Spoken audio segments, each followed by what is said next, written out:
Bien, je pense que tous les participants sont en grande majorité présents dans la salle, donc on va pouvoir commencer cette troisième table ronde sur l'assurance des risques de demain, sous forme de questions, pour les cyber-risques. Alors, pour cadrer l'enjeu de la question, j'ai essayé de me positionner sur 3 points. Comment en est-on arrivé à se poser la question de l'assurabilité des cyber-risques? Y a-t-il un réel risque? Et enfin, s'agissant des assurances qui nous intéressent aujourd'hui, les assureurs sont-ils prêts à mettre en œuvre des protections ou des garanties contre les conséquences matérielles de ces attaques? Alors, les assureurs maritimes et transports, de longue date, se sont toujours inquiétés des pirates, pour des raisons que vous imaginez aisément. Les assureurs d'aujourd'hui, dans le monde contemporain, doivent-ils s'inquiéter des pirates des réseaux informatiques, des pirates des sites Internet? Alors, on essaiera de répondre tout au long de nos échanges pendant cette table ronde à cette question. Avant ça, je vais essayer de faire un bref rappel de contexte sur cette menace, la façon dont elle a été perçue, et je me référerai aux représentants politiques qui, d'une manière ou d'une autre, eux, se sont sentis concernés.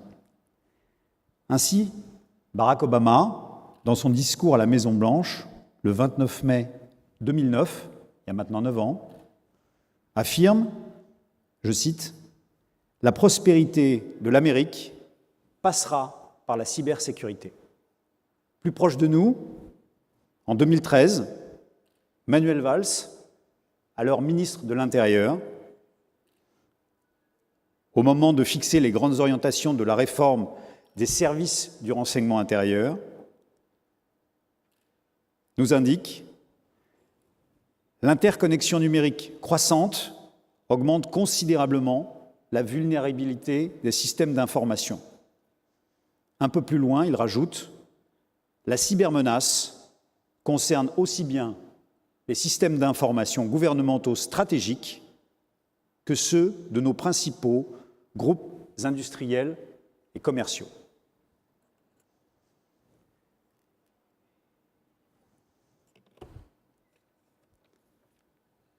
Le cyber-risque, c'est avant tout une menace sur les données, les informations.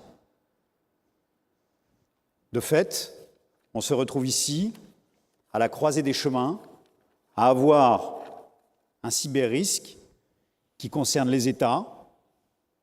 Et encore une fois, le livre blanc sur la défense et la sécurité nationale française, édité en 2013, nous rappelle, et je cite, « La capacité à se protéger contre les attaques informatiques, de les détecter et d'en identifier les auteurs est devenue un des éléments de la souveraineté nationale. » Mais les États ne sont pas les seuls concernés. Ainsi, les médias, les citoyens, les entreprises peuvent être l'objet d'attaques à enjeux économiques forts. L'appât du gain ou la volonté de déstabiliser un concurrent est, de plus en plus souvent, la motivation de l'attaquant. La pratique de l'hameçonnage, qui est destiné à récupérer des informations personnelles à l'insu de l'intéressé par voie numérique, récupération d'informations qui permettront ensuite une revente à des tiers plus ou moins bien intentionnés, ou l'utilisation de rançongiciels qui vont permettre de bloquer certains sites jusqu'à paiement de rançon, le plus souvent en crypto-monnaie type Bitcoin, ou autres types d'attaques, constituent des sources rapides et certainement peu risquées d'enrichissement à peu de frais pour les mafias du net.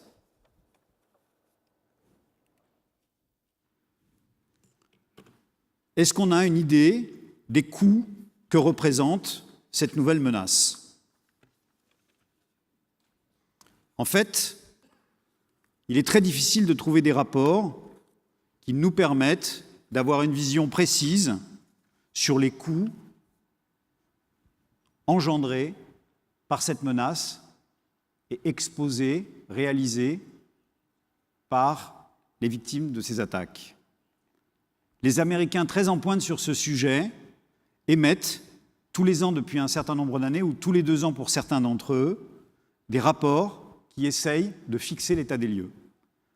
Le Center of Strategic and International Studies a ainsi constaté qu'entre 2014 et 2016, le montant des attaques, les conséquences financières de ces attaques, en 2014 estimées à 400 milliards, je répète 400 milliards de dollars, avaient atteint le chiffre de 650 milliards de dollars en 2018, soit une augmentation conséquente, stupéfiante, de 26%. Le fait de constater ces augmentations des attaques se traduit peu à peu par une prise de conscience du risque par tous les agents économiques. Et aujourd'hui, tous les dirigeants des entreprises, incluant les entreprises de taille intermédiaire, qui jusque dans un passé récent pouvaient se désintéresser de cette menace, y sont aujourd'hui beaucoup plus sensibles. Dans mes recherches pour préparer cette table ronde, avec l'aide des intervenants que je vous présenterai tout à l'heure, j'ai pu retrouver 2 études précisément sur la même période qui, entre 2016 et 2018, font apparaître un réel retournement de situation. Alors qu'en 2016, à la question « Êtes-vous exposé dans votre entreprise au risque cyber ?», la réponse des dirigeants d'entreprise était à 60% un non. En 2018, par rapport à une question quasiment similaire, 76% des dirigeants des ETI confirmaient avoir subi un cyberincident. Donc on est passé d'une menace plus ou moins bien comprise à un danger réel éprouvé, a priori par 76% des dirigeants des ETI qui ont compris le contexte dans lequel ils avaient été attaqués. Donc cette prise de conscience généralisée n'est pas seulement le fait de statistiques, n'est pas seulement le fait de déclarations de responsables gouvernementaux, mais c'est aussi le résultat de ce que l'on peut découvrir au fur et à mesure que les professionnels s'inquiètent de la qualité des produits qu'ils ont mis en œuvre, de leur exposition à des attaques cyber et du fait que tout à chacun puisse être concerné. Ainsi, récemment, la Food and Drug Administration a demandé le rappel et le contrôle de patients qui s'étaient fait greffer des pacemakers. On a découvert à l'occasion de recherches menées par l'autorité en question que ces pacemakers qui étaient connectés, qui pouvaient être tracés à distance, pouvaient être l'objet d'attaques dans la mesure où aucune protection n'avait été imaginée pour éviter ce genre de situation, pour éviter ce genre de menaces. Donc du domaine du grand public au domaine des entreprises, il n'y a finalement qu'un pas qui a été largement franchi s'agissant des informations que nous avons collectées suite à l'attaque qu'a subie la société Maersk, qui a paralysé un grand nombre de ces navires porte-conteneurs, où l'on a découvert qu'au niveau mondial, 76 terminaux informatiques de Maersk se sont retrouvés bloqués simultanément dans le monde entier, qui ont rendu Maersk incapable, pendant une dizaine de jours, de suivre les conteneurs chargés ou en attente d'être chargés, de renseigner les clients sur le devenir de ces marchandises et de récupérer la maîtrise des opérations commerciales de ces unités de transport. Ça, c'était au mois de mai 2017. On apprenait au mois de septembre 2017 que finalement cette attaque était estimée à une perte pour Maersk de 300 millions de dollars.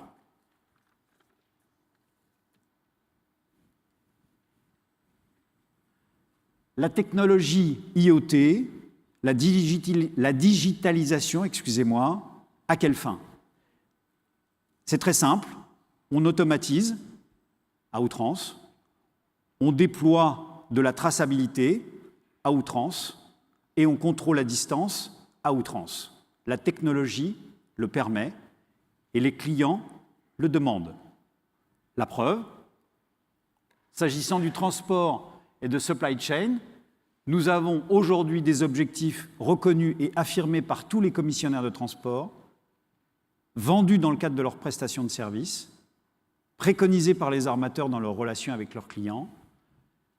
Chacun d'eux cherche à être en mesure de localiser, de faire du reporting sur ce qui se passe sur les marchandises, de faire de la surveillance, de procéder à des analyses relatives aux chocs ou aux anomalies pendant le transport, de mettre en place des outils collaboratifs pour fluidifier les relations commerciales et enfin d'augmenter la sécurité. À chaque fois, tous ces critères, toutes ces prestations de services complémentaires au simple déplacement physique de marchandises sont organisés grâce à des outils GPS, puces RFID, objets connectés de toutes sortes, plateformes de relations, etc., etc., etc.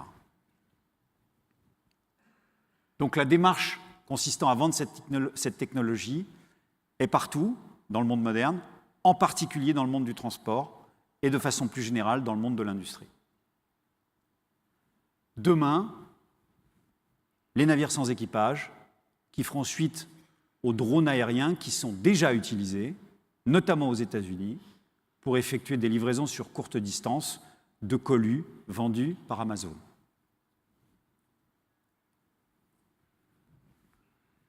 Donc des coûts et des menaces dont les conséquences financières peuvent être importantes, une technologie grandissante qui se répand. Comment les assureurs peuvent-ils accompagner ce mouvement? Eh bien, ils doivent cerner les risques et pour cela, ils doivent s'interroger sur les menaces relatives aux dommages à proprement parler qui peuvent être causés par ces attaques, la dimension responsabilité qui s'attache au phénomène, voire les pertes d'exploitation.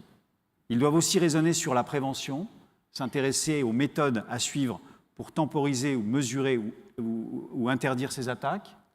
Ils doivent s'interroger sur les limites financières qui sont requises et qui sont soutenables dans la mise en place de contrats d'assurance. Ils doivent trouver des experts qui soient spécialisés, et là, sans faire injure aux commissaires d'avarie ou aux experts en matière de transport qui sont dans la salle, je peux affirmer que les experts qui interviennent en matière d'attaque cyber ne sont pas du tout et ne ressortent pas du tout des mêmes compétences. Et puis d'une façon générale, on doit aussi s'interroger, lorsqu'on a le point de vue de l'assureur, sur le sort que l'on doit réserver au cyberterrorisme. Est-ce un risque assurable comme les autres? Et enfin, d'un point de vue général, légal et réglementaire, est-on en mesure d'assurer des rançons? Donc toutes ces questions, nous allons essayer de les traiter avec le panel de gens qui aujourd'hui sont à cette table ronde. Nous avons Corinne Sipierre avec nous, qui est aujourd'hui directrice générale de la succursale française d'AGCS et qui donc a été précédemment directrice générale d'une autre compagnie d'assurance avant d'avoir fait un passage chez un grand courtier à Paris. Madame Sipierre donc, sera en mesure de nous donner un regard transversal sur ce risque, puisque AGCS France s'occupe de maritime, d'aviation, mais aussi d'autres types de risques dans lesquels les menaces existent aussi. Nous aurons ensuite Sophie Moisan, directrice juridique et sinistre à la Réunion aérienne. Après une première expérience d'avocat dans un cabinet de sollicitor, et avant de rejoindre la Réunion européenne, Sophie Moisan a travaillé dans un grand courtier de la place de Paris et aujourd'hui elle s'occupe de traiter l'adaptation des clauses à ces nouveaux risques et elle nous livrera son regard sur la façon dont le marché aérien a adapté les contrats d'assurance à cette nouvelle menace. Nous aurons avec nous M. François Baume, vice-président du Risk and Insurance Group du Bureau Veritas, qui aura un regard tout à fait intéressant dans la mesure où le Bureau Veritas préconise des mesures de sauvegarde contre les attaques cyber d'un côté, mais doit aussi, en tant que grande entreprise, se prémunir de ces attaques cyber. Par ailleurs, M. François Beaume a des fonctions au sein de l'AMRAE et pourra nous donner le point de vue de l'AMRAE sur ce risque émergent. Nous aurons avec nous M. Christophe Delcamp, que j'ai rencontré à la FFA, qui anime depuis plusieurs années un groupe de travail ad hoc sur le cyberrisque. Et je tiens à saluer les travaux de la FFA en la matière. Ils ont été extrêmement en pointe pour sensibiliser tous les acteurs de l'assurance à Paris sur ce risque. Et il pourra nous donner là encore son point de vue sur l'émergence de ce risque et la façon dont il est traité au niveau réglementaire et la façon dont on peut tenter de circonscrire ce risque. Nous aurons avec nous aussi Stéphane Linco. Stéphane Linco qui représentera Airbus, qui est directeur de la sécurité numérique, qui est ingénieur de formation et qui nous donnera quelques éléments d'information sur cette menace dans le risque général de l'aviation, que ce soit de la construction jusqu'à l'exploitation. Et puis enfin, M. Didier Parsoir. M. Didier Parsoir est responsable souscription cybersolutions à la SCOR Global PNC. Alors, M. Parsoir, en sa qualité de réassureur, pourra nous donner là encore une synthèse de la façon dont le monde de la réassurance entrevoit cette menace et la façon dont elle essaye de mesurer ce risque pour essayer de le rendre tolérable et assurable du point de vue de l'assurance. Donc après cette introduction, je souhaite me tourner vers François Beaume et vers Stéphane Linco avec la première question que nous avions préparée pour lancer le débat. Pourquoi et comment les industriels sont finalement sensibilisés à ce risque et qu'est-ce qui les conduit à mettre en œuvre un contrat d'assurance pour s'en préserver? François. Merci. Bonjour à tous. Alors, vaste question, en effet. Je vais commencer à essayer de donner quelques éléments avec la casquette AMRAE. Alors, je ne sais pas si vous savez tous ce qu'est l'AMRAE, c'est l'Association pour le management des risques et assurances de l'entreprise. Et on travaille depuis pas mal d'années sur les sujets d'abord système d'information et maintenant cyber. On fait pas mal d'activités communes avec la FFA sur ces thématiques-là. De manière générale, ce qu'on peut dire sur le risque cyber, c'est que c'est un risque qui touche tout le monde. Il touche toutes les typologies d'entreprises, toutes les tailles, tous les types d'organisations, y compris les associations, par exemple, comme l'AMRAE ou le secteur public également. Et c'est un risque qui n'en finit plus d'émerger. On travaille dessus depuis pas mal d'années, mais ces 2-3 dernières années, il a pris une dimension beaucoup plus significative qu'avant, pour principalement, à mon sens, 3 raisons. Une raison liée à la digitalisation. Il y a des tendances très fortes de digitalisation dans toutes nos organisations qui font que le poids des systèmes d'information et les usages également changent et changent la physionomie du risque. Ça, c'est le premier paramètre. Le deuxième paramètre, c'est qu'on a à faire face à comme le disait Frédéric, c'est une vague de délinquance drivée par l'attractivité du secteur. Pour une mise de fonds très limitée, on peut avoir une espérance de gain extraordinaire avec un rendement incroyable. Après, il y a un certain nombre de conséquences si on se fait prendre, mais il y a pas mal de gens aux motivations diverses qui se lancent sur ces thématiques-là et on assiste à des campagnes de ransomware, d'attaques diverses et variées qui touchent tous les types d'organisations. Donc ça, c'est le deuxième paramètre, le côté exacerbé de la menace externe.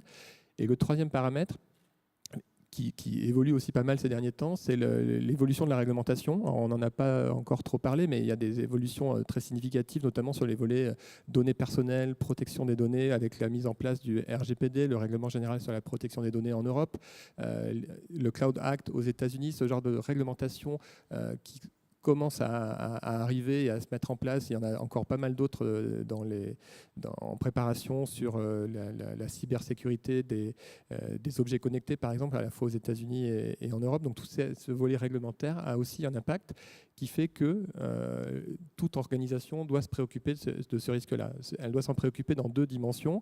Une dimension qui est liée à la cybersécurité, donc se protéger vis-à-vis de l'extérieur, mais aussi un autre volet qu'on évoque peut-être un peu moins, c'est le volet qu'on appelle cyber safety, c'est-à-dire organiser la sûreté de fonctionnement pour faire en sorte que tout ce qui est panne, accident, erreur, etc. ne se produise pas. C'est aussi des risques cyber qui vont avoir des conséquences potentiellement lourdes sur l'organisation. Un bug, ce n'est pas lié à une action malveillante.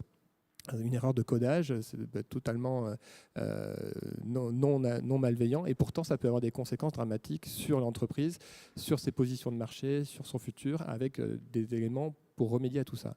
Donc aujourd'hui, on assiste à ça, on le vit tous dans nos organisations, et on a du mal, effectivement, encore aujourd'hui, finalement, à identifier les contours de ce risque-là. C'est la vraie question aujourd'hui, et je pense qu'on va en discuter un peu plus largement tout à l'heure. Elle tourne beaucoup autour de cette question de l'identification, de l'évaluation des risques pour définir des plans d'action qui sont adaptés. Et parmi les plans d'action, il peut y avoir beaucoup de nature de plans d'action. Ça peut aller de la formation d'un certain nombre d'opérateurs et d'employés de la société, à changer également éventuellement de prestataires sur certains services, mais ça peut aller également à la mise en place d'une garantie d'assurance cyber. Donc pour souscrire une garantie d'assurance cyber, je pense qu'on va également en rediscuter. Pour avoir une protection adaptée, il faut savoir de quoi on a besoin de se protéger, quelle est exactement la nature de la menace et quelle est l'exposition. Et ça, aujourd'hui, ce n'est pas très simple. Ça nécessite une gouvernance spécifique au sein des organisations, parce que les personnes en charge des assurances au sein des sociétés que représente notamment l'AMRE. Les membres de l'AMRE sont des gens en charge des risques et ou des assurances. Et du coup, quand ils doivent souscrire une garantie d'assurance, il faut qu'ils aient bien compris l'exposition. Et pour avoir cette compréhension, il faut créer un groupe pluridisciplinaire dans l'entreprise qui regroupe des gens comme Stéphane, des gens du métier de la sécurité de l'informatique. Il faut des gens de la DRH parce qu'il y a un volet formation. Il faut des gens du digital parce que la tendance de digitalisation de l'entreprise pour les 5 prochaines années va avoir un impact très important sur la nature du risque et de l'exposition et sa projection dans le temps. Donc il faut créer cette gouvernance-là, parce que le risque cyber n'est pas un risque uniquement technique, ce n'est pas un risque uniquement juridique, ce n'est pas un risque uniquement RH, c'est un risque d'entreprise avec un poids relatif dans le panier de risques auquel l'entreprise doit faire face, qui est de plus en plus important. Et donc ce risque-là doit faire l'objet d'un traitement spécifique pour pouvoir être remonté au plus haut niveau de l'organisation, pour prise de décision, et à la fois des décisions d'investissement finalement assez lourdes, sur des mises à niveau de système, des changements de stratégie peut-être informatique dans certains cas, mais également des stratégies de gestion au travers de garanties d'assurance qu'on va mettre en place. Et donc, une fois qu'on a cette compréhension-là, on peut approcher le marché de l'assurance, aller voir nos assureurs habituels, travailler avec nos courtiers pour essayer de trouver des garanties. Donc, on en est là aujourd'hui. Alors, on va y venir, voilà, à cette démarche et à cette interaction avec les assureurs et puis ensuite avec les réassureurs, puisque cette famille de professionnels doit travailler en commun sur cette approche du risque. Du côté du monde aérien, comment est-ce que la menace a émergé et comment elle est perçue aujourd'hui ?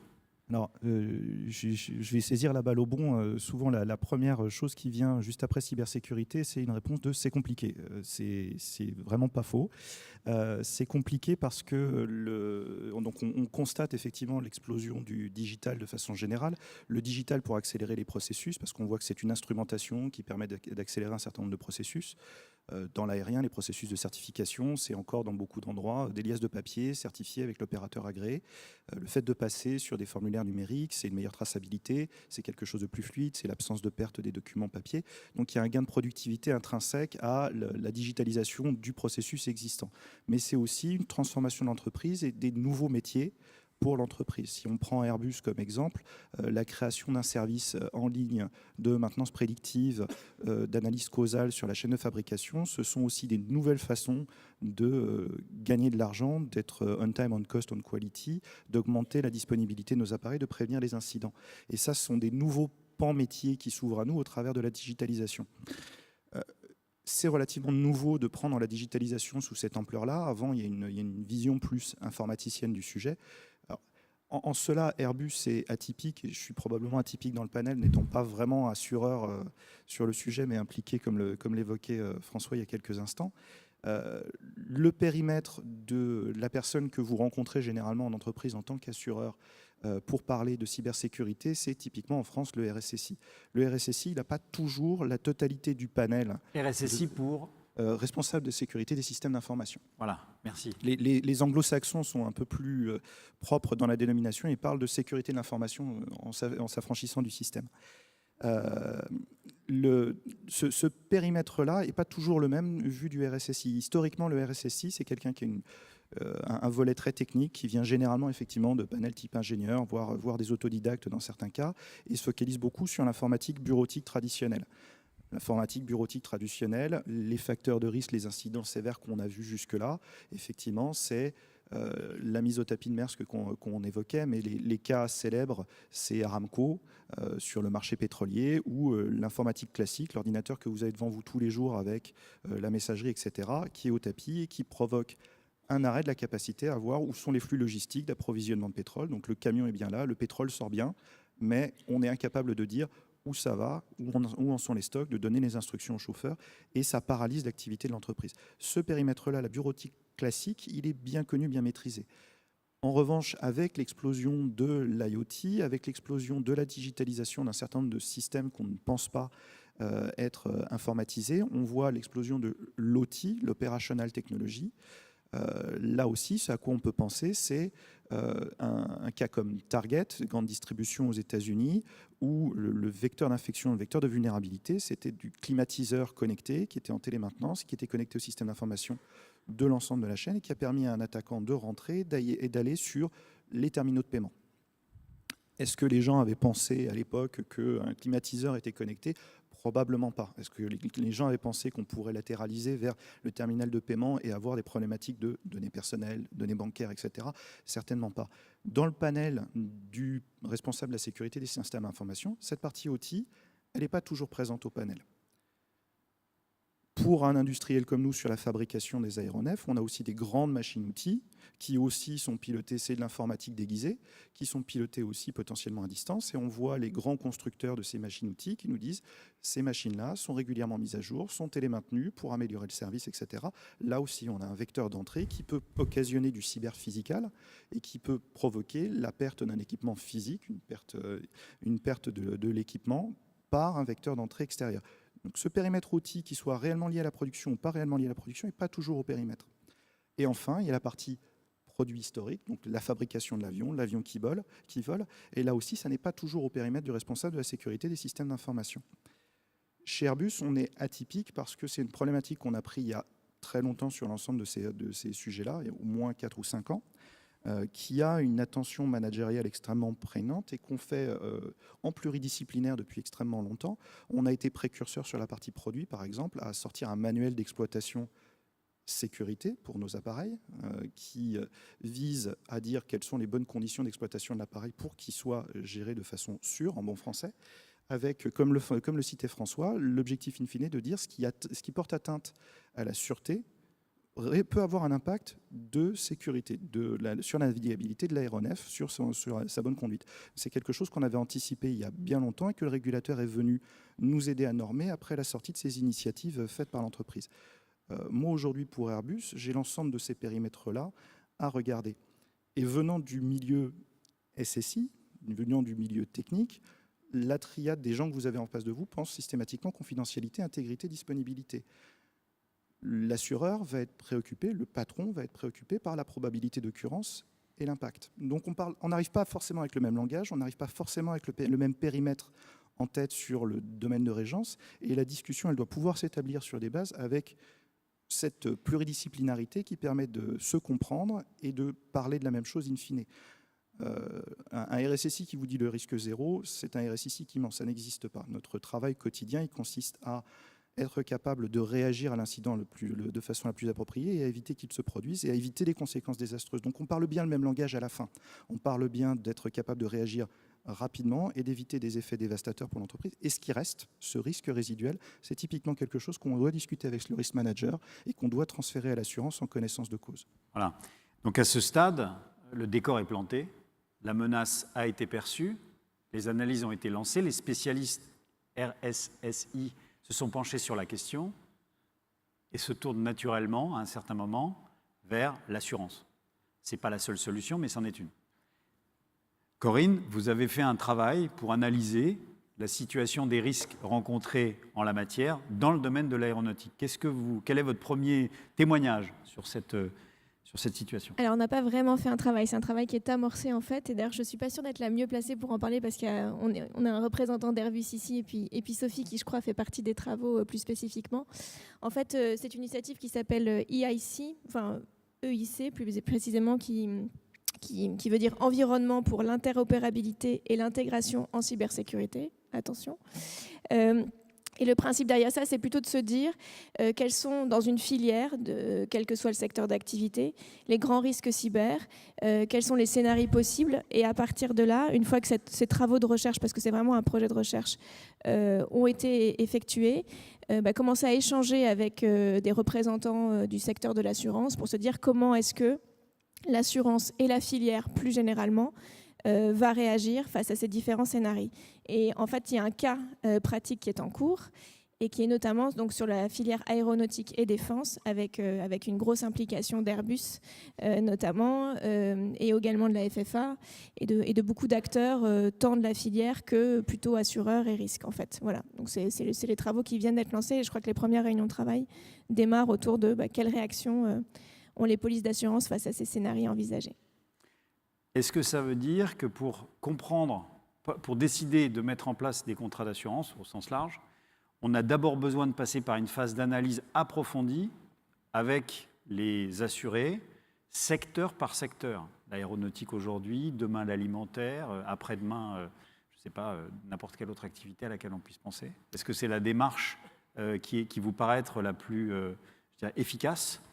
Je pense que la démarche, elle doit être en deux temps. Et là encore, je ne suis pas une spécialiste des cyber-risques, mais je travaille beaucoup avec mes équipes sur ce sujet.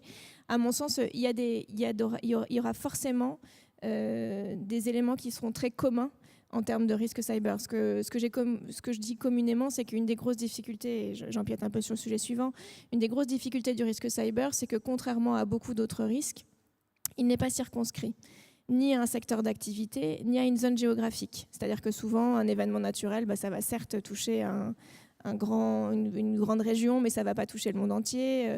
Un événement d'interruption d'activité suite à une usine qui brûle et qui livrait tout un secteur comme l'automobile, par exemple, là aussi, ça va être restreint au secteur automobile. Le risque cyber, avec ce qu'on appelle les ouragans cyber, les hurricanes cyber, et dont on a eu des exemples avec WannaCry et Petya, ceux-là n'ont aucune limite. Donc il y a évidemment des choses à mettre en œuvre qui sont communes probablement à tous les secteurs d'activité, tous les types d'entreprises, quelle que soit la taille, les associations, etc., etc.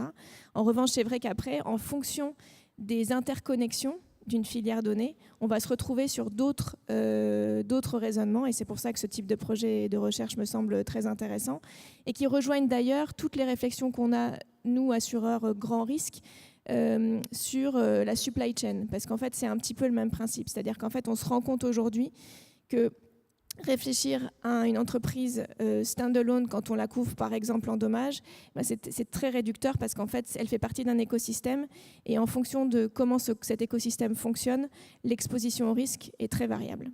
Très bien. À ce stade, j'aimerais bien solliciter Christophe Delcamp de la FFA, parce qu'il y a eu ici une expression entre parenthèses de la situation. On a entendu les principaux intéressés, on a le témoignage de Corinne pour le compte d'AGCS, avec l'analyse par secteur, avec l'analyse préalable qui doit être faite, avec des spécialistes qui doivent se pencher sur la question. Ça, c'est pour le risque en tant que tel. Mais on a aussi un environnement réglementaire, c'est-à-dire qu'au-delà de la perception du risque et du fait que tout à coup les assurés découvrent l'ampleur de la menace et la profondeur de cette menace, on a aussi la loi, on a aussi le règlement, la puissance publique qui est là pour venir protéger, qui est là pour venir réglementer, pour recommander. Qu'est-ce que vous pouvez nous dire de l'état de la réglementation lorsqu'on parle par exemple de la directive Nice ou les règlements relatifs qualifiés de RGDP? Qu'est-ce qu'on peut dire et qu'est-ce qu'il force à faire en la matière?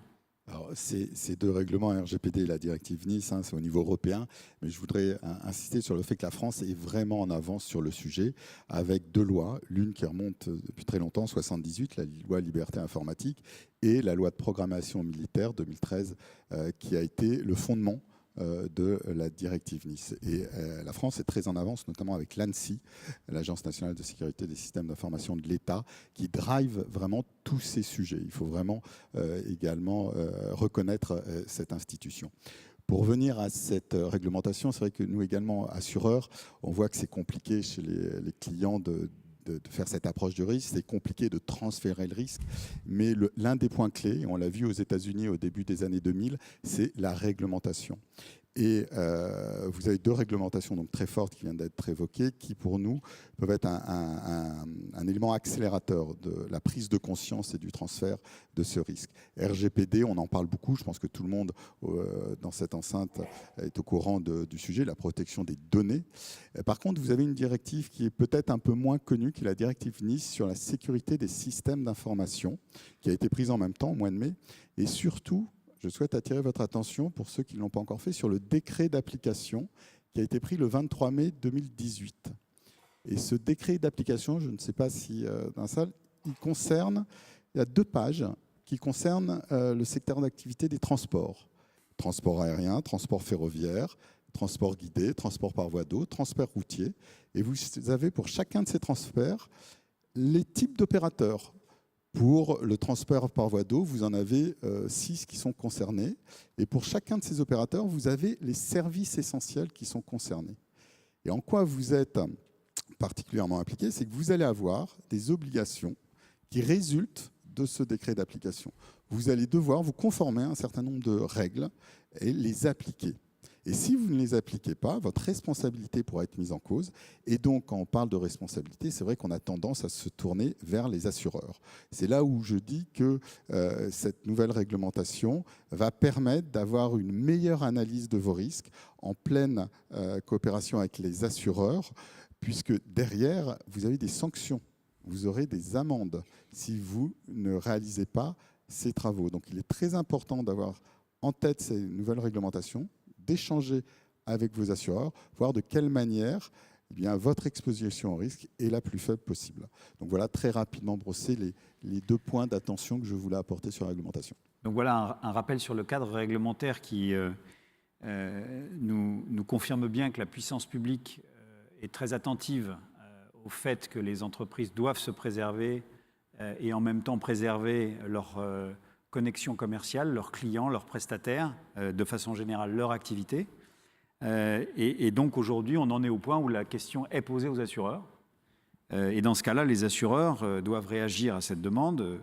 Donc Corinne vient de nous rappeler rapidement quels étaient les premiers points sur lesquels les assureurs s'interrogeaient.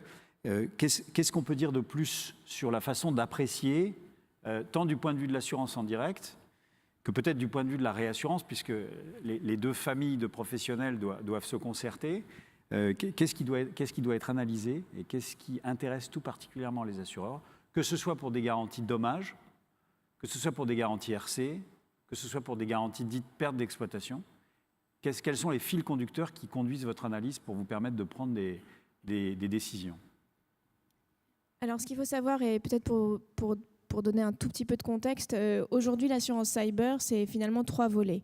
Un volet assistance en cas de crise majeure, un volet dommage, qui est notamment plus utilisé par les entreprises qui s'adressent à d'autres entreprises, en fait, dans le B2B. Et puis finalement, la garantie RC. Donc juste pour vous brosser ça rapidement, bon, l'assistance en cas de crise majeure, c'est assez simple. Hein, vous êtes en pleine crise cyber dans votre entreprise et on met à votre disposition des intervenants techniques qui vont vous aider à résoudre le problème du bug ou de l'attaque cyber, des frais aussi autour de l'accompagnement sur la gestion de la communication, etc. etc.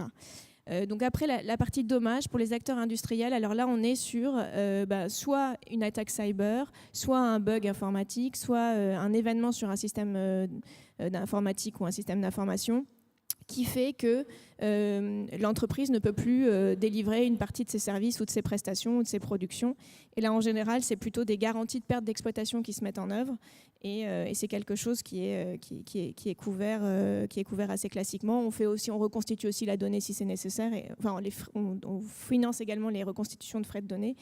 Ça, c'est la dimension plutôt classique sur le dommage. Sur la partie RC, là, c'est plutôt tous les événements qui font que, où il y a une atteinte aux données personnelles. Et là, on va accompagner nos assurés en prenant en charge leurs frais de défense, les dommages et intérêts qu'ils doivent verser aux tiers, éventuellement les amendes quand c'est légal. Et donc, c'est le troisième volet. Donc ça, c'est vraiment l'assurance cyber classique. Ce qui se passe, c'est qu'en fait, aujourd'hui, le marché est poussé à aller plus loin que cela.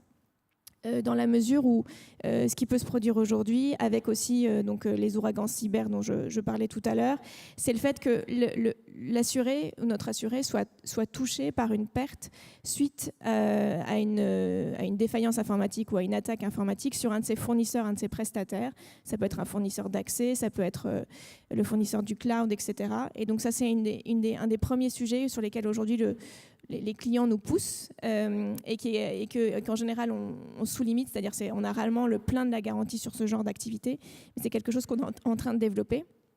Et pour finir, on est aussi poussé sur quelque chose d'encore plus générique, où là ce serait un des clients ou un des fournisseurs de l'assuré, qui lui-même serait face à une attaque cyber ou à un incident informatique et du coup ne serait plus en capacité de fournir l'assuré avec des produits spécifiques. Et donc là, on aurait également une perte d'activité et une perte d'exploitation. Et ça, c'est quelque chose qu'aujourd'hui, le marché est très réticent à donner parce que vous imaginez la question des cumuls. Et c'est là où la réassurance joue un rôle fondamental. Parce qu'en fait, si on regarde aujourd'hui WannaCry et Petya, juste pour vous donner des idées de grandeur, donc événements qui se sont passés en 2017 et qui ont quand même beaucoup sensibilisé l'ensemble des entreprises au risque cyber. Petya, par exemple, a causé une perte de 275 millions de dollars chez un producteur de vaccins, parce qu'un vaccin critique n'avait pas pu être produit à cause d'une attaque. WannaCry, c'est à peu près 8 milliards de pertes, d'accord ? Si on cumule tout ce qui s'est passé dans le monde. Imaginez demain un fournisseur de cloud ou un fournisseur critique, électricité ou autre chose, qui serait touché par une attaque cyber et toutes les conséquences que ça pourrait générer dans toutes les entreprises, à peu près partout dans le monde, dans ce genre de cas. Et on a commencé à essayer de faire des scénarios pour se dire combien ça coûterait. Ça, ce qu'on dit, c'est que par exemple, une interruption de 12 heures d'un fournisseur de cloud, ça représenterait à peu près 850 millions de dollars de pertes aux États-Unis et 750 en Europe, pour 12 heures seulement. Donc ça vous donne une idée des enjeux qu'on a, nous, assureurs, sur comment est-ce qu'on peut à la fois apporter des réponses aux expositions de nos assurés et en même temps se protéger d'un potentiel cumul de risques si beaucoup d'entreprises se retrouvent impactées par le même phénomène. Alors on a tout de suite envie de se tourner vers Didier pour lui demander ce problème de cumul qui est un problème très ancien chez les assureurs, quel que soit le type de risque, quelle que soit la nature de la garantie accordée. Comment, sur ce problème du cyber-risque, les réassureurs essayent de tracer le phénomène, essayent de le monitorer, pour reprendre une expression anglo-saxonne, et quelles sont, entre parenthèses, les recettes pour comprendre l'intensité de ces cumuls et le risque lié à ces cumuls. Alors je crois qu'on a eu un panorama assez complet, effectivement, de l'ensemble des questions qui se posent autour du cyber-risque, qu'il s'agisse des questions dans la gestion du risque chez les assurés, qu'il s'agisse de la façon dont les assureurs peuvent l'appréhender ou pas, enfin avec toutes les limitations qu'on a aujourd'hui sur la connaissance de ce risque. Effectivement, en dernier ressort, le réassureur doit jouer son rôle. Aujourd'hui, je dirais qu'il le joue de façon tout à fait partielle, il faut être honnête. On est pour un certain nombre de raisons, bien que le marché de l'assurance existe depuis maintenant presque 20 ans, quand on y réfléchit, aux États-Unis notamment, on est sur un risque qui est encore extrêmement mal connu, sur lequel on a assez peu de recul, on a assez peu de données, et surtout qui est évolutif. Donc effectivement, par la digitalisation, donc la surface d'exposition augmente, la façon dont se manifeste ce risque augmente. On parlait beaucoup dans les premiers temps de problèmes de data breach. Aujourd'hui, on parle beaucoup, on parle aussi de data breach, mais on parle également de problèmes d'interruption d'activité. On va peut-être parler demain de manipulation de produits, de problèmes de performance, etc. Donc en fait, on voit que ça investit l'ensemble des champs de risque. Et donc aujourd'hui, ce risque, il est relativement mal maîtrisé d'un point de vue quantitatif. Donc je pense qu'il est assez juste de dire qu'il y a des outils de tarification du risque, mais qui sont encore perfectibles. Et surtout, on a une assez mauvaise connaissance, je pense, des paramètres de fréquence et de sévérité. C'est-à-dire qu'on arrive peut-être à avoir une espèce d'évaluation du risque moyen, mais la déviation reste encore relativement difficile à évaluer. Donc ça, c'est le premier point. Ensuite, comme ça a été abordé par Corinne Sipierre, il y a évidemment la caractéristique d'accumulation, qui est évidemment une caractéristique tout à fait intrinsèque au risque cyber, pour un certain nombre de raisons. L'interconnexion des systèmes, la dépendance effectivement sur des prestataires majeurs, notamment de cloud, mais pas uniquement. Et puis également la standardisation d'un certain nombre de logiciels qui du coup rendent évidemment les vulnérabilités, qui permettent aux vulnérabilités de se propager très rapidement. Donc c'est le risque par excellence, effectivement. Alors je ne sais pas s'il faut employer le mot systémique parce qu'il peut avoir un caractère un peu spécifique, mais effectivement qui est prompt aux corrélations et aux accumulations de grande échelle. Par rapport à ça, je disais, le réassureur y répond partiellement. Pourquoi ? Il y a plusieurs missions finalement du réassureur. Une mission, je pense qu'elle est relativement bien accomplie aujourd'hui, c'est d'accompagner les assureurs en phase de développement de produits par un apport de capacité. Donc, le réassureur peut apporter de la capacité sur une base proportionnelle de type quote-part ou excédent plein, mais enfin, sur des moyens qui effectivement sont aujourd'hui relativement développés. Et c'est le cœur aujourd'hui, je dirais, de l'activité ou de la réponse de la réassurance en matière de risque cyber. Alors, on peut le faire parce qu'effectivement, ça ne demande pas une modélisation extrêmement fine et on s'appuie pour le coup sur la connaissance de l'assureur par rapport à ce risque. Dès lors qu'on veut aller vers des réponses plus sophistiquées, et les assureurs sont évidemment en attente de ces réponses, je pense notamment à tout ce qui concerne l'optimisation de la rétention, l'équilibre du portefeuille. Là, on est sur des approches plus non proportionnelles, donc soit de type stop-loss, type excédent de sinistre. Et pour cela, on a besoin, la raison d'être de ces approches, c'est justement de gérer la déviation. Et là, on se heurte effectivement à cette méconnaissance du risque qui fait qu'aujourd'hui, que ce soit en fréquence ou en sévérité, on a aujourd'hui quelques difficultés à modéliser cette déviation de risque. Donc ce marché est aujourd'hui extrêmement limité. Et puis enfin, le dernier marché sur lequel on attend le réassureur, c'est bien sûr la protection contre la catastrophe. Et il faut reconnaître qu'aujourd'hui, on a des outils qui sont relativement encore balbutiants. Les modèles d'accumulation de risques cyber aujourd'hui sont encore essentiellement des approches par scénario, des scénarios plutôt sur des approches, on va dire, notionnelles ou de part de marché, où on a du mal effectivement à modéliser finement les facteurs de corrélation. Alors certes, il y a des agences de modélisation, des acteurs aujourd'hui dans le domaine des nouvelles technologies qui commencent à développer des modèles et à essayer de regarder un petit peu plus finement ces différents facteurs de corrélation.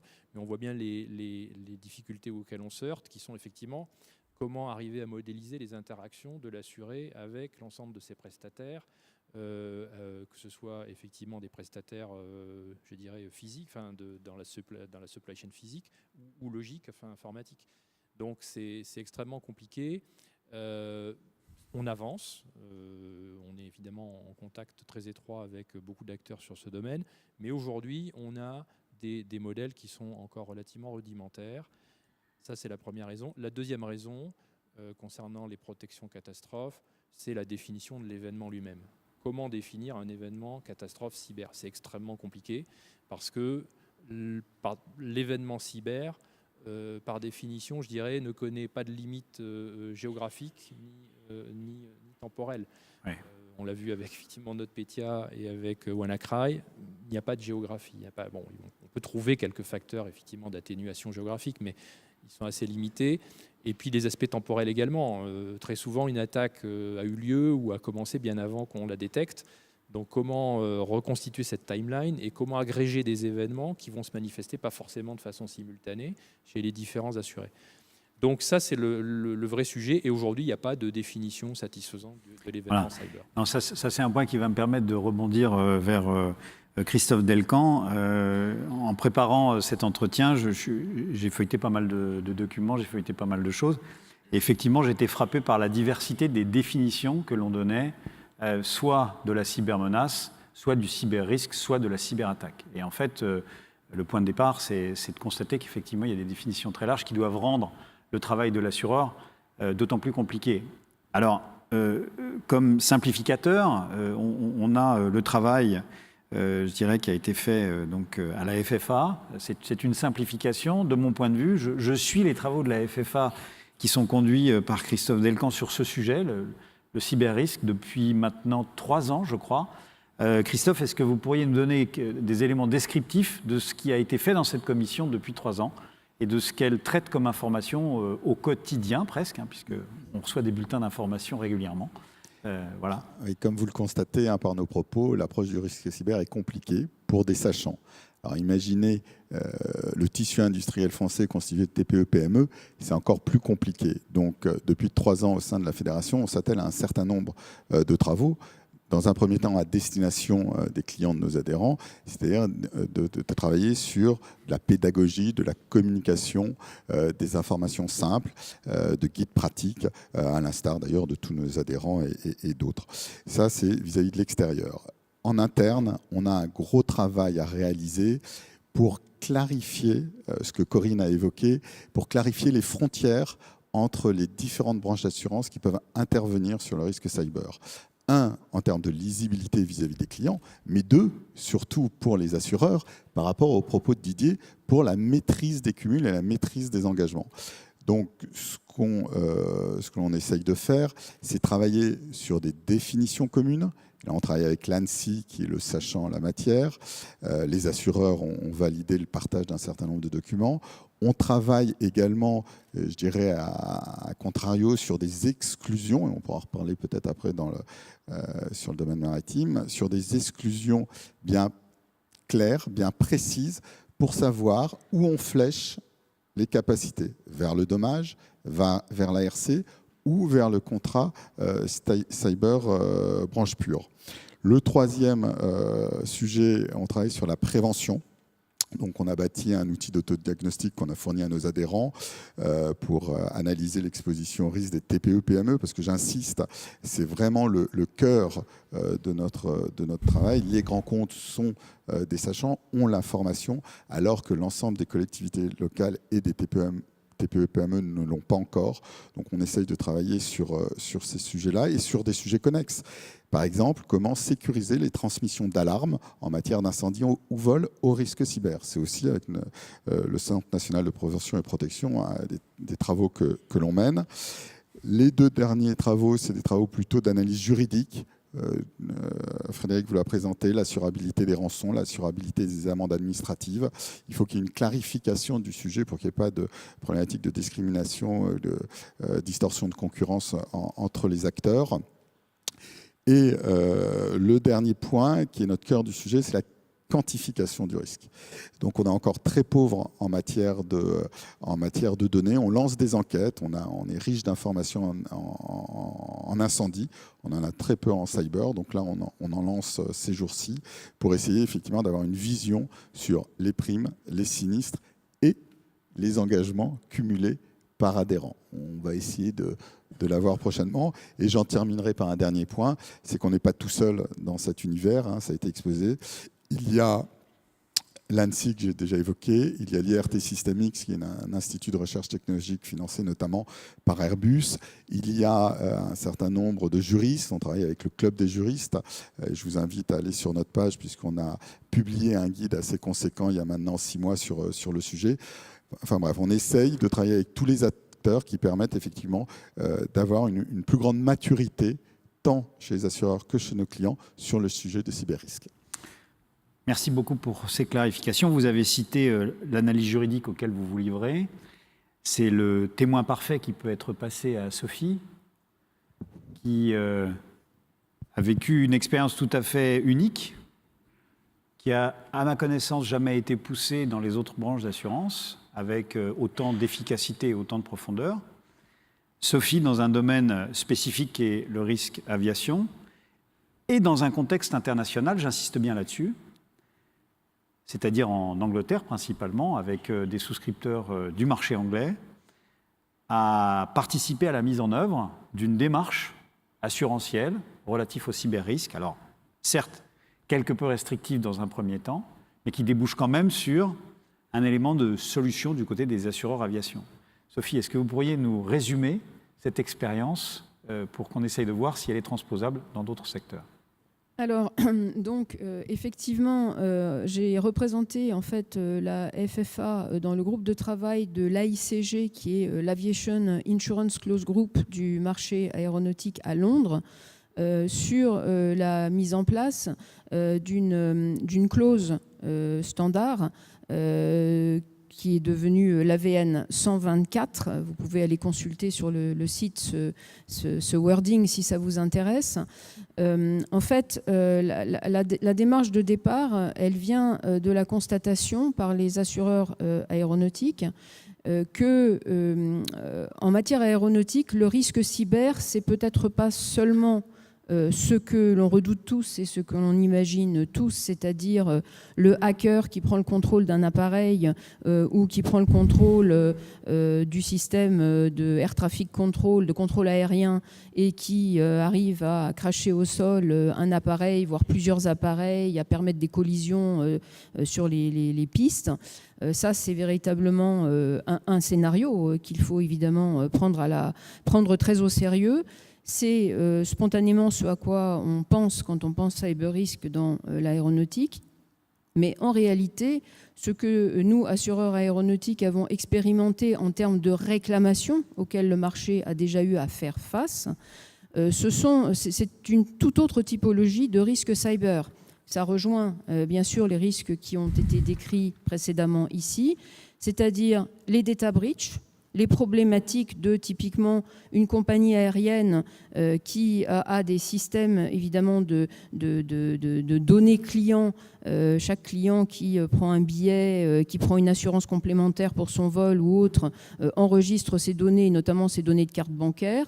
On a eu des réclamations, nous autres assureurs aéronautiques, qui portaient sur le fait que la compagnie aérienne avait conservé trop de numéros de cette carte bancaire, ce qui potentiellement, bien sûr, donnait lieu à des sanctions de type amende administrative. Il s'agissait de cas aux États-Unis, mais également des réclamations, comme vous les connaissez aux États-Unis, c'est-à-dire des class actions, qui prennent tout de suite une assez forte ampleur, même si l'enjeu individuel est faible, de réclamants qui se basaient sur le concept de mental anguish, car il faut savoir que dans les polices aéronautiques, on couvre, comme je pense dans beaucoup de polices non aéronautiques, on couvre les dommages corporels, et dans les dommages corporels, on peut couvrir ce qu'on appelle le pure mental anguish, la pure angoisse mentale, l'angoisse psychologique.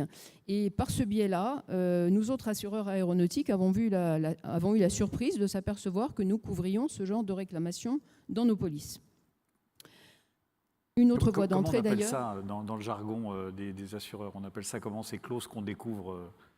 Alors, je vais y venir. C'est-à-dire, quelles sont les garanties que l'on délivre? Vous me tendez évidemment la perche, qui est qu'on parle de garanties silencieuses, silent cover. Et je pense que nous ne sommes pas les seuls en aéronautique à délivrer des silent covers. C'est-à-dire que je vous confirme, et j'anticipe parce que je voulais élaborer un petit peu plus sur quand même l'analyse des risques.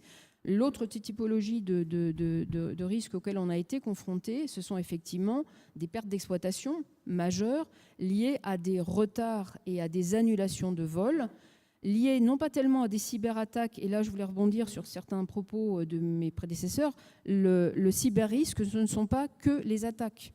Ce n'est pas que le risque intentionnel, malicieux, terroriste et tout ce qu'on peut imaginer. C'est aussi, et même surtout pour ce que l'on a vécu en aéronautique, des problèmes, disons, de bugs. Moi, je ne suis pas du tout une spécialiste cyber, mais je comprends notamment que dans les systèmes des compagnies aériennes, de certains aéroports, il peut y avoir eu, au fil des années, une accumulation de différents systèmes qui se sont superposés, de patchs, de ceci, de cela. La plupart du temps, ça fonctionne. On peut dire que quand même, il est rare qu'il y ait des incidents, mais quand il y en a, ça fait mal. Et là, c'est du domaine public. Que ce soit des compagnies américaines, que ce soit par exemple British Airways récemment, je vous incite à aller sur les sites internet, vous verrez que ça se chiffre en centaines de millions de dollars, les réclamations qui sont liées à des retards de vol. Parce que là encore, il n'y a pas que les indemnisations standards qui sont dues aux passagers. Les passagers qui sont bloqués durablement, il faut les héberger. Il y en a qui vont tomber malades. Il y a des femmes enceintes qui vont accoucher dans d'horribles conditions. Il y a des personnes âgées qui peut-être vont mourir en cours de route. Donc on se retrouve vraiment dans du corporel parfois, juste par des situations de ce genre. Bref. Voilà ce à quoi on a été confronté. Effectivement, on s'est aperçu qu'on était amené à couvrir ces risques que l'on n'anticipait pas nécessairement couvrir, parce que traditionnellement, l'assureur aéronautique, il est quand même fondamentalement là pour couvrir des accidents d'avion, donc du corporel, du matériel et bien sûr, dans le jargon français, des immatériels consécutifs. Il est là pour couvrir des dommages aux appareils, ce qu'on appelle les garanties corps, que vous connaissez bien en maritime aussi. Mais on n'était pas là jusqu'à présent tellement pour couvrir des pures pertes immatérielles, des pertes financières, des pertes d'exploitation, etc. Mais il y a des voies d'accès par certaines rédactions de police d'assurance qui peuvent permettre, évidemment les polices n'ont pas été rédigées à une époque où le cyber était présent dans la conscience des assureurs, des courtiers et des assurés. Et donc, effectivement, le wording, le texte n'est pas nécessairement adapté, mais peut se prêter éventuellement à délivrer des garanties. Et ça, c'est un problème qui, bien sûr, a été identifié également par l'autorité prudentielle britannique, qui a, au courant, il me semble que c'était à l'automne 2016, envoyé une lettre aux acteurs du marché, avec d'ailleurs un questionnaire, et leur a demandé de travailler fortement sur cette question de la problématique de toute cette exposition silencieuse. L'autorité britannique, et ça rejoint bien sûr ce qui a été dit ici, insistant sur le fait que le risque cyber, il faut l'identifier, il faut le quantifier et puis il faut le tarifer. Et que effectivement, ce problématique des couvertures silencieuses était extrêmement sérieuse. Donc l'autorité britannique mettait l'accent sur il faut traiter ce problème des couvertures silencieuses d'un côté, et bien sûr, comme ça a déjà été évoqué ici, insistait sur évidemment l'inquiétude par rapport aux problématiques d'accumulation de risques, aux problématiques de risques systémiques. Donc, je reviens à votre question de départ. L'AICG donc, est parti avec une mission de départ qui était relativement limitée, qui était de travailler à une clause d'exclusion, ne nous cachons pas derrière cette réalité, une clause d'exclusion de tout ce qui est typiquement les risques de type data breach, donc disons violation de la sécurité des données personnelles, type les problématiques RGPD, de tout ce qui est aussi les réclamations purement financières pour perte de données personnelles ou de données tout court. Et donc, ça a été la mission initiale. Ensuite, le groupe a essayé aussi de tenir compte des inquiétudes de l'autorité prudentielle britannique. Il y a eu donc plusieurs jeux de clauses qui ont été préparés.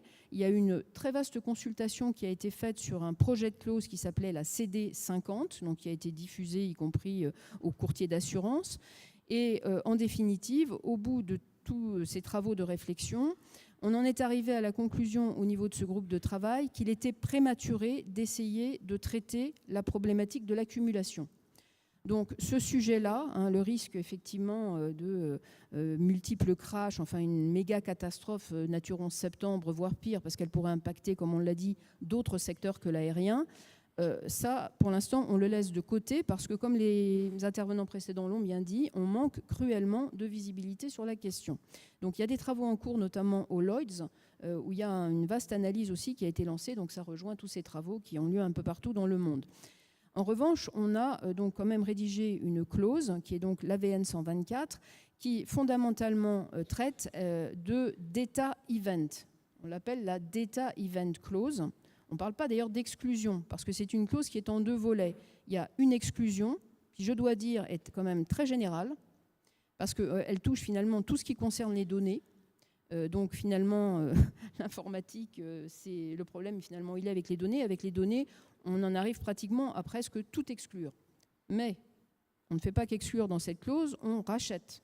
Et on rachète quoi? On rachète fondamentalement les risques qui sont les risques classiquement couverts par le marché aéronautique, à savoir les accidents d'avion, dommages corporels, dommages matériels, les dommages aux corps d'aéronefs, aux pièces détachées, etc., qui sont les assurances classiques de base aéronautique, mais également tout le reste, parce que l'aéronautique, c'est aussi bien sûr les constructeurs, les intervenants dans les aéroports, etc.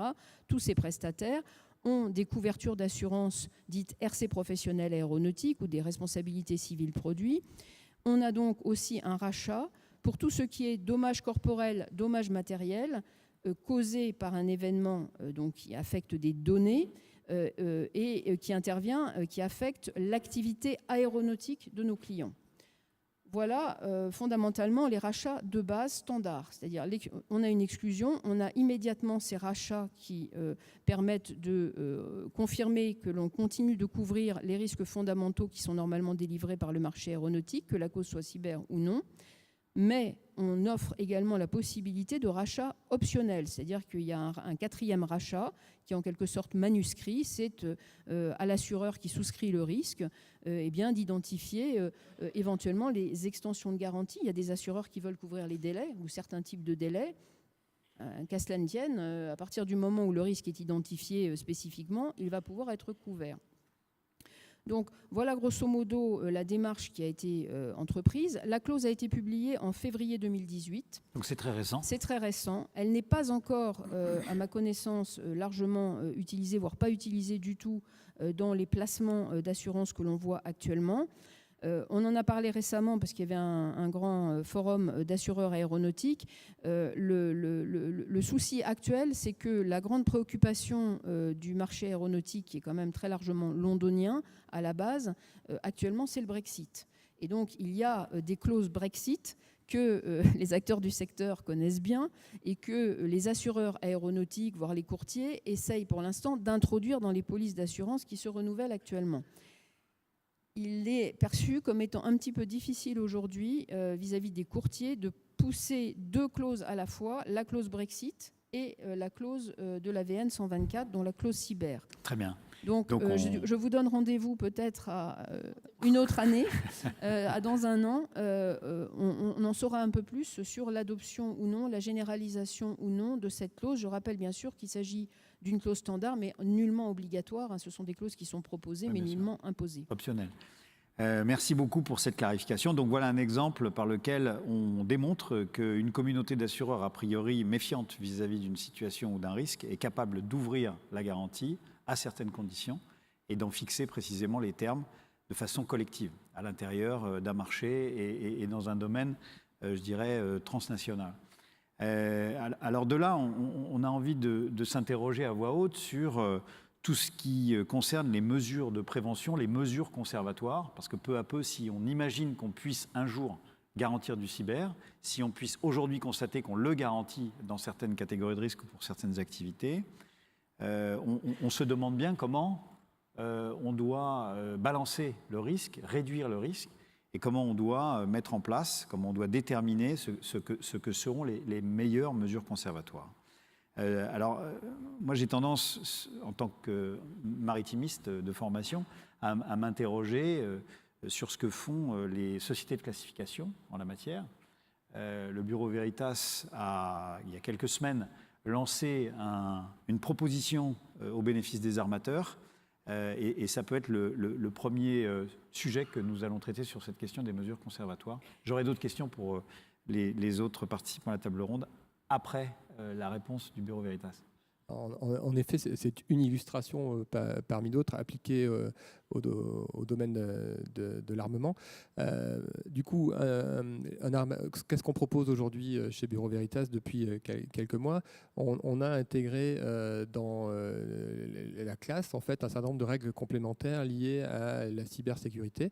Ça fait un peu plus d'un an, parce que depuis le mois de juillet 2017, on a intégré 3 niveaux d'évaluation de la cybersécurité dans le processus de classification, avec différents niveaux et différents items qui sont regardés.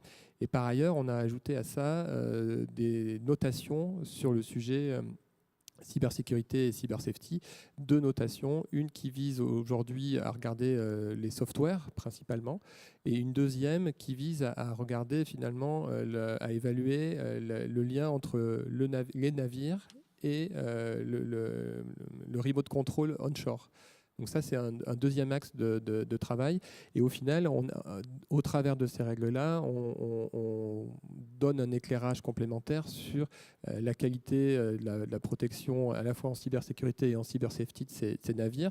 Ça intéresse les assureurs. Et ce qui intéresse aussi finalement les clients armateurs, c'est qu'on permet de donner des clés pour augmenter la performance sur ces domaines-là. Donc ça va dans les deux sens. Alors sur la classe, ça vaut pour les constructions neuves. Donc c'est les constructions qui ont démarré postérieurement au 1er juillet 2017. Et on va regarder la phase chantier, y compris au niveau du chantier naval, mais également au niveau de tous les fournisseurs d'équipements ou de pièces qui vont rentrer dans le navire et qui pourraient avoir des composantes cyber en elles. Et on va regarder après également tout le côté opérationnel une fois que le navire est mis en service. Donc ça vise vraiment une évaluation continue. Et le niveau optimal, qui n'est pas forcément encore tout à fait pour aujourd'hui, c'est l'idée d'avoir des SOC, alors ça parlera plus à Stéphane, des SOC maritimes qui vont permettre d'avoir un monitoring continu des paramètres liés au sujet cyber, à la fois dans un navire, mais également au niveau de son centre de supervision à terre. Ça, c'est pour le domaine de l'activité des armateurs, pour l'exploitation de leurs navires, pour les relations entre le navire et leurs installations à terre. Est-ce qu'on a la même chose dans d'autres domaines et qu'en est-il du domaine de l'aviation? Est-ce qu'on a des mesures conservatoires qui ont été recommandées comme étant les meilleures pratiques ou les standards à respecter au niveau mondial, entre Airbus, entre Boeing, Bombardier, sur cette question des mesures conservatoires normées? La normalisation est encore assez faible sur ces sujets-là. On voit l'émergence d'un certain nombre de bonnes pratiques internationales. Alors, l'une des références des gens qui font de la sécurité informatique est le NIST américain. Et la dernière itération qu'ils ont faite de leur guide de bonnes pratiques et de recommandations est intéressant, puisque alors je ne sais plus si c'est le préambule ou la conclusion, dit explicitement personne ne peut s'affirmer conforme à 100% à ce référentiel, il est inatteignable. Donc on sent bien que ce qu'on donne, c'est effectivement un référentiel de bonnes pratiques. Et pour essayer de rebondir un peu sur le sujet, d'un point de vue assurantiel, vous ne discuteriez probablement pas avec une société qui ne commence pas déjà par être capable de mesurer son écart, qui n'a pas un référentiel de sécurité qui l'applique, qui sait où il en est en amont, en aval. Et ensuite, on va regarder la maturité de l'acteur en fonction du nombre de mesures qui sont prises en plus. Alors, on venait d'évoquer le SOC, le Centre de supervision de la sécurité. Un acteur qui cherche une assurance et qui a déjà une visibilité de son niveau de maturité en propre, de combien il est proche ou loin des référentiels, qu'ils soient ISO, NIST ou autres, qui a une visibilité continue de l'ensemble des menaces, qu'elles soient accidentelles, que ce soit des bugs, on en a parlé, ou que ce soit de l'ingérence avec de la malveillance. C'est un acteur qui acquiert une certaine maturité. Humblement, pour Airbus, on essaye de voir quelle est l'étape d'après qu'il faut se poser. Donc on se challenge nous-mêmes. Donc en dehors de faire la supervision de la sécurité, on va aller jouer nous-mêmes, faire du red teaming dans le vocabulaire. Donc on va aller regarder avec nos propres acteurs internes qui sont bienveillants, qui sont des hackers en chapeau blanc, quels sont les vecteurs d'intrusion pour limiter encore une fois la probabilité et l'impact. Et donc cette bonne pratique pour moi, c'est l'état de maturité que vous pouvez avoir. C'est regarder auprès de la personne qui cherche à s'assurer combien elle se connaît elle-même, c'est très Sun Tzu dans l'approche, et comment elle a conçu le transfert du risque résiduel. Pour Airbus, en dehors de cette maturité qu'on essaie d'avoir entre ces exercices de blue teaming, de simulation d'attaque, de simulation de vulnérabilité, de prise en compte des plans de reprise sur incident, il y a aussi un rôle de grand donneur d'ordre. On a évoqué à de multiples reprises la supply chain et les PME. On a des moyens nécessairement et des approches qui ne sont pas forcément l'apanage de toutes les TPE, PME. En revanche, on a conscience d'irradier la supply chain au travers de ce qu'on met en termes d'exigence, ce qu'on met en termes de contrôle et des tentatives de bonnes pratiques qu'on essaie de passer. Alors on l'a évoqué à de multiples reprises avec Christophe, ce que fait la FFA, ce que fait l'ANSSI également en support. Donc il y a un niveau d'hygiène qu'il faut déjà avoir. Alors se connaître soi-même, c'est une très très bonne approche. On peut tous se l'auto-administrer. Du côté de la FFA, il y a quelque chose à rajouter sur ce thème? Oui, un point important, on s'est rendu compte depuis qu'on travaillait sur le sujet qu'il est difficile parfois pour les clients, pour les grands comptes, de transférer de l'information aux assureurs. Les assureurs promettent de payer correctement lors d'un sinistre, mais pour cela, encore faut-il qu'au moment de la souscription, il y ait une confiance qui s'instaure, il y ait un transfert d'informations, et on touche à des sujets qui peuvent être stratégiques, donc effectivement il y a des limites, mais il faut vraiment que cette confiance soit établie, et encore plus bien évidemment au moment du sinistre. Et au moment du sinistre, pour payer correctement, et je pense que Corinne ne contredira pas, il faut avoir des informations, un minimum d'informations. Et ce point de la confiance est clé entre assureurs et assurés pour justement réussir à monter tous ensemble en compétences sur le sujet des cyberrisques. Alors, on parle ici de l'assurance après avoir fait un panorama des menaces et avoir réfléchi aux standards qui permettent de mesurer et de prévenir le risque. On en arrive à la dernière étape de ce qu'est la gestion du risque, après la mise en place d'un contrat d'assurance qu'on aurait pu trouver. Et le sinistre, qu'est-ce qui se passe dans les cas de sinistre? Quels sont les spécialistes qui peuvent intervenir face à une attaque cyber? Et qu'est-ce qu'on leur demande à ces spécialistes? Vous parliez tout à l'heure, Corinne, des spécialistes de la gestion de crise. Qu'est-ce qu'ils font ces gens-là, les spécialistes de la gestion de crise en cas de sinistre? Ils vont accompagner l'équipe de direction, ou en tout cas l'équipe au sein de l'entreprise assurée, sur comment est-ce qu'on va communiquer autour de l'événement.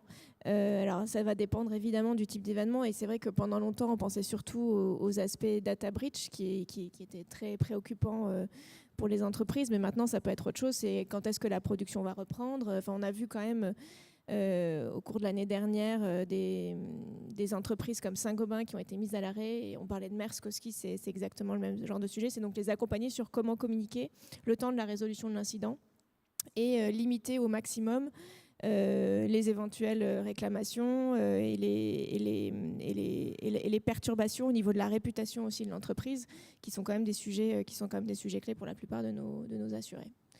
Alors, j'ai rencontré à une ou deux reprises des spécialistes de ce genre de choses. En général, ils sont jeunes, ce sont des milléniums, ils parlent plusieurs langues et ils sont tout à fait capables dans tout ce qui touche à l'informatique. Et ils m'expliquent que si on fait intervenir la bonne personne au bon moment, on peut remédier en tout ou partie aux conséquences de l'attaque. Est-ce que vous pourriez nous donner quelques commentaires là-dessus, que ce soit du côté de la compagnie d'assurance ou que ce soit du côté du bureau Veritas? Est-ce que si on fait intervenir la bonne société très très tôt, on peut remonter, entre parenthèses, l'histoire et réduire la portée de l'attaque et reprendre le contrôle des appareils très rapidement avec ces spécialistes? Je vais essayer une auto-réponse, parce que je pense qu'Airbus est l'une des seules sociétés industrielles qui a son centre de réponse à incident. Donc effectivement, ça faisait partie du dogme, comme j'évoquais, la maturité. La mise en œuvre de cette cellule à l'interne était justement pour être capable de répondre au plus près de l'élément, parce que c'est fortement limitant de ce point de vue-là. Donc la réponse Airbus, c'est clairement être capable de répondre au plus près de l'incident, c'est limiter fortement les conséquences qu'on peut avoir. La France, là aussi, est précurseur. L'ANSSI a édicté un référentiel de prestataires de réponse à incident de sécurité, PRIS. Donc il y a des sociétés qualifiées sur lesquelles d'ailleurs s'appuient la plupart des assureurs pour être capable de répondre. Maintenant, une société qui fait appel dans ces conditions-là, généralement, on évoquait souvent la similitude avec les pompiers, c'est avoir le réflexe de décrocher le téléphone, soit vers l'assureur, soit vers la société au bon moment, avant que l'incendie soit déjà en dehors du contrôle. Et ça demande de l'anticipation, parce qu'en général, ce qu'on fait quand même dans les contrats d'assurance, c'est qu'on prévoit quels sont les prestataires qui vont être contactés en cas de crise. Et ça, c'est quelque chose sur lequel on travaille avec nos clients. On a évidemment des prestataires avec lesquels on a l'habitude de travailler, mais on s'adapte aussi en fonction aussi des habitudes de nos assurés.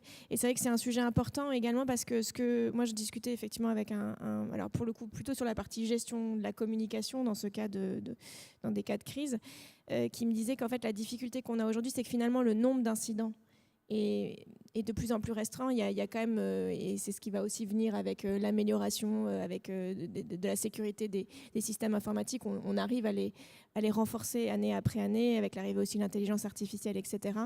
Mais ce qu'on sait aussi, c'est que du coup, ce qui se produira sera forcément d'une sévérité beaucoup plus importante. Or, comme il y a moins d'événements, la capacité de compréhension du grand public ou en tout cas l'acceptation de ces événements, va se réduire aussi, parce qu'ils seront plus rares. Donc en fait, c'est tout cet enjeu-là. C'est tout cet enjeu-là qu'il faut réussir à gérer dans le cas notamment des contrats cyber, mais aussi sur d'autres sujets de sécurité alimentaire, etc., etc. Une dernière question sur l'aspect prévention. Nous, on a connu ça dans un environnement proche. On avait des doutes sur un système et on a demandé à des hackers professionnels. Alors il se trouve qu'il y a des hackers là qui font un congrès juste dans la salle d'à côté. Hein, donc on leur avait rien demandé, mais il se trouve que ça justifie complètement le fait que des hackers existent officiellement et vendent leurs services. On a demandé à des hackers enfin, certaines entreprises demandent à des hackers de venir tester leur résistance. Est-ce que c'est quelque chose que vous suivez tout particulièrement, par exemple, pour comprendre un petit peu la résistance d'un système? Oui, ce que l'on constate quand même, de manière générale, c'est qu'avant de demander un contrat d'assurance cyber, la plupart des entreprises font leur devoir quand même. Et donc il y a énormément d'études d'impact, de scénarios, d'évaluation des vulnérabilités qui ont été menées avant de contacter l'assureur. Donc ça, déjà, c'est une base de travail. Et c'est vrai que la notion de la confiance est un point important. C'est une base de travail à ce niveau de confiance avec l'assureur qui permet quand même d'avancer beaucoup. Nous, en parallèle, chez AGCS, comme on a aussi une grosse expérience cyber aux États-Unis qui est un marché plus mature et où il y a eu quand même pas mal de sinistres déjà. On a aussi mis en place un partenariat avec une société qui s'appelle Science et qui permet en fait d'effectuer aussi une évaluation des vulnérabilités de nos assurés en regardant les systèmes critiques, en testant les accès Internet et également les problématiques de réputation parce qu'on connaît maintenant aussi tous les sujets de dark web, etc. Et donc c'est grâce à tout cela qu'on a une vision suffisamment importante en fait du risque et qu'on voit aussi les mesures préventives et conservatoires qui sont prises par nos assurés. Et en général, c'est ce qui nous permet aussi d'aller avec confiance vers la protection. Marcher avec confiance, ça aussi, c'est quelque chose qu'il faut essayer de se remémorer. À ce stade, à 12h26, bientôt 27, on en est au mot de conclusion. Alors, je vais commencer par Didier. Quel serait votre mot de conclusion sur ce sujet? Une recommandation très brève ou un message? Oui, un ou deux messages. Enfin, effectivement, on a vu au travers des échanges toute la complexité sur toute la chaîne de transfert de risque, hein, que ce soit la connaissance du risque par l'assuré, sa capacité à faire remonter les informations signifiantes du point de vue des impacts et du point de vue effectivement des risques opérationnels. Ensuite, effectivement, la capacité par l'assureur à modéliser, à mesurer, à quantifier le risque, et effectivement pour les réassureurs à quantifier les impacts, notamment les problèmes de cumul.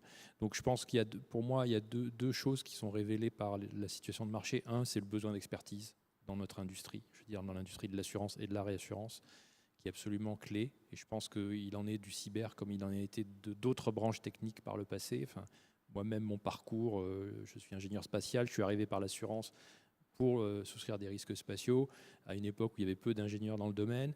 Et c'est une recette qui a fonctionné dans d'autres branches, dans l'offshore, dans le marine, dans la construction, etc.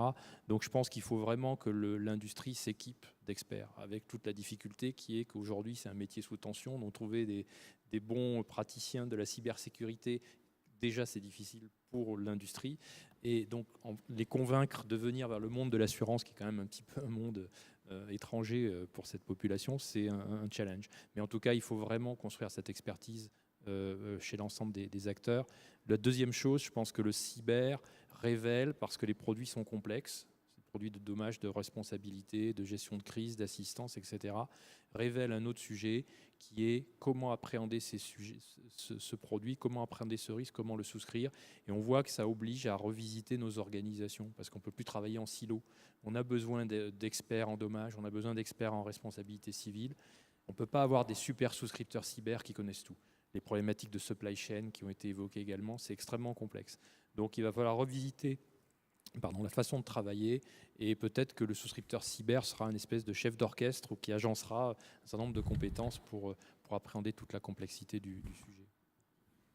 Du côté de l'industrie aéronautique, je pense que le maître mot, c'est quand même l'assurance cyber, c'est d'abord le transfert d'un risque résiduel.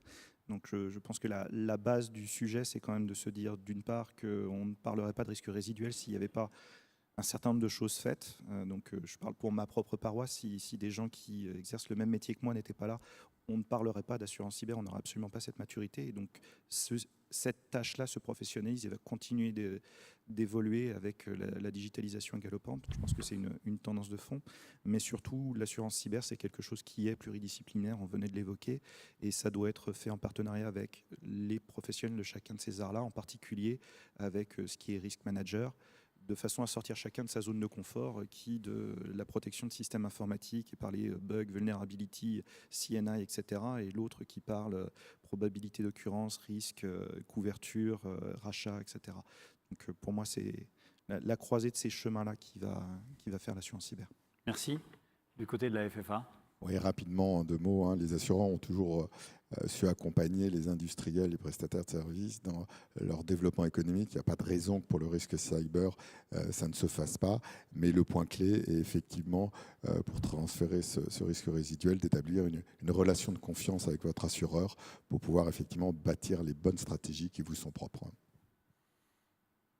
Le Bureau Veritas, la prescription générale. Oui, alors du point de vue du Bureau Veritas, effectivement, on pense que c'est un sujet sur lequel les organismes de certification comme les nôtres ont une pierre à apporter à l'édifice, parce qu'on peut apporter un éclairage assez précis et très technique sur l'état d'une organisation par rapport à ces thématiques-là, et avis qui sera pertinent dans le processus de souscription. Donc ça, c'est un premier point. Donc on travaille beaucoup dessus. On a parlé d'éclairage maritime, mais il y a plein d'autres domaines.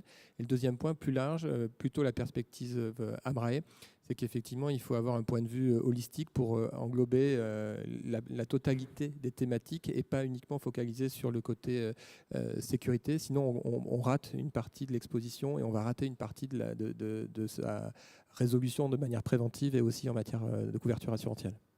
Merci. Du côté de la Réunion aérienne. Mais écoutez, assez naturellement, je dirais que pour tous ceux qui ne sont pas des spécialistes de l'assurance cyber, probablement l'urgence, c'est de clore ces couvertures silent, de travailler à les remplacer par des couvertures affirmatives, qui sera évidemment un plus tant pour les assureurs que pour les assurés, qui sauront à peu près clairement ce qui est couvert.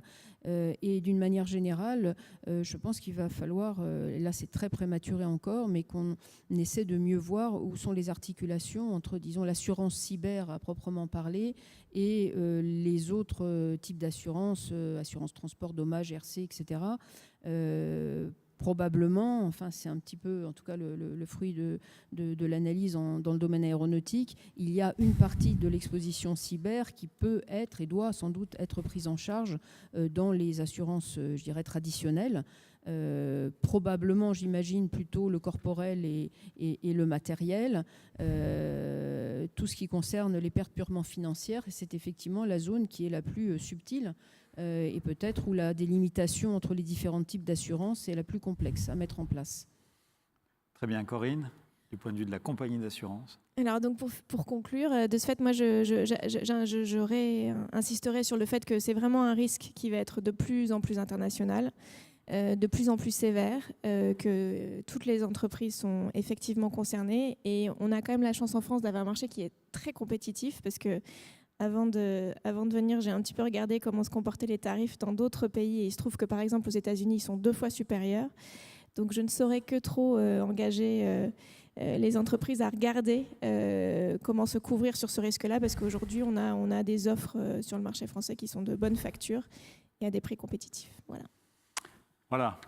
Merci beaucoup. Au-delà du mot de conclusion que j'ai préparé, résumé sur ces 5 points que je vous engage à découvrir, qui sont des points de vue tout à fait simplistes, mais qui visent à partir avec des idées qui puissent être mises en pratique. Pour ceux qui veulent aller plus loin sur l'analyse de ce risque, je conseillerais la lecture de 2 documents.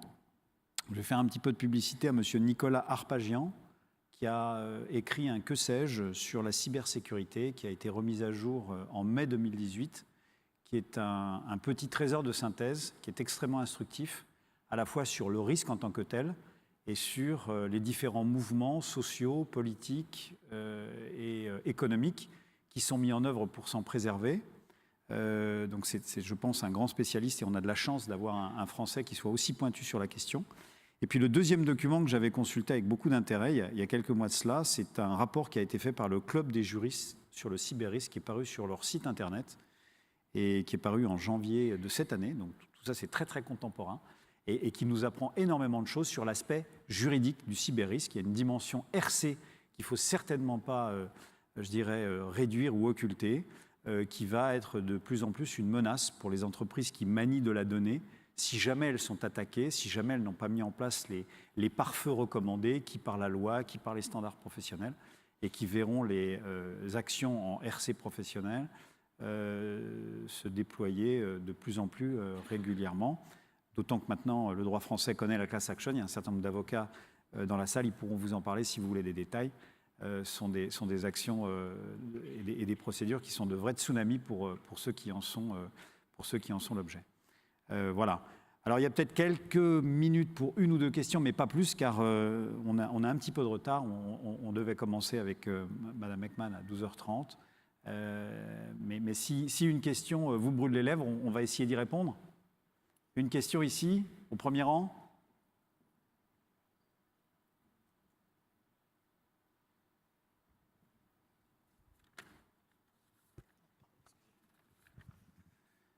Merci pour tous ces exposés extrêmement clairs.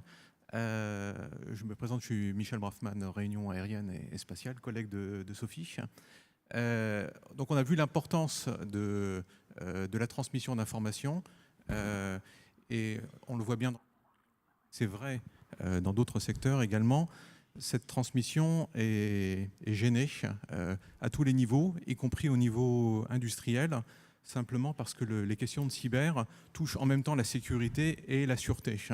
Donc autant dans le domaine de la sécurité, la culture est à l'ouverture, au partage d'informations, au bénéfice du progrès de cette sécurité. Et ça s'est bien vu dans le domaine aéronautique avec les progrès importants qui ont été illustrés dans d'autres exposés. En revanche, dans le domaine de la sûreté, là, c'est la culture du secret. Et donc, on voit bien qu'on n'a pas encore réussi à résoudre complètement ce paradoxe. Donc, est-ce qu'on peut vraiment aller plus loin sans avoir traité et résolu ce paradoxe qui, pour l'instant, est très limitant dans le partage d'informations qui est pourtant indispensable non seulement au traitement des risques, mais également à leur quantification, comme les assureurs ont besoin de le faire.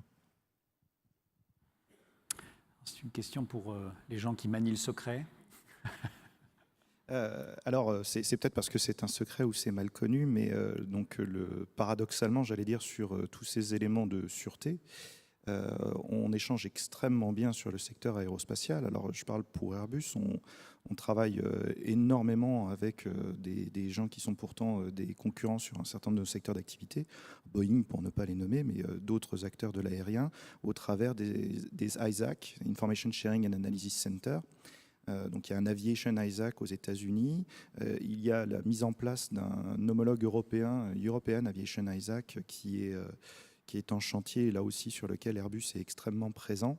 Alors sur le descriptif, j'ai aussi le privilège d'être au Permanent Steering Group de l'ENISA. L'ENISA aussi encadre le CERT européen, dans lequel les remontées d'incidents qui sont faites, y compris sur les secteurs sûreté auprès des différents États membres, parviennent. Donc il y a une culture du secret indéniable, puisqu'on l'a parlé dans les impacts, quels que soient les éléments qui affectent une entreprise, une collectivité, quelle qu'elle soit, il y a un impact médiatique, il y a un impact immédiat sur la valorisation de l'entreprise. Donc ça explique probablement aussi la volonté de secret qui n'est pas liée seulement aux personnes de l'art, qui restent confinés aussi à un jargon, mais qui est lié aussi aux différents impacts de la révélation de ces secrets.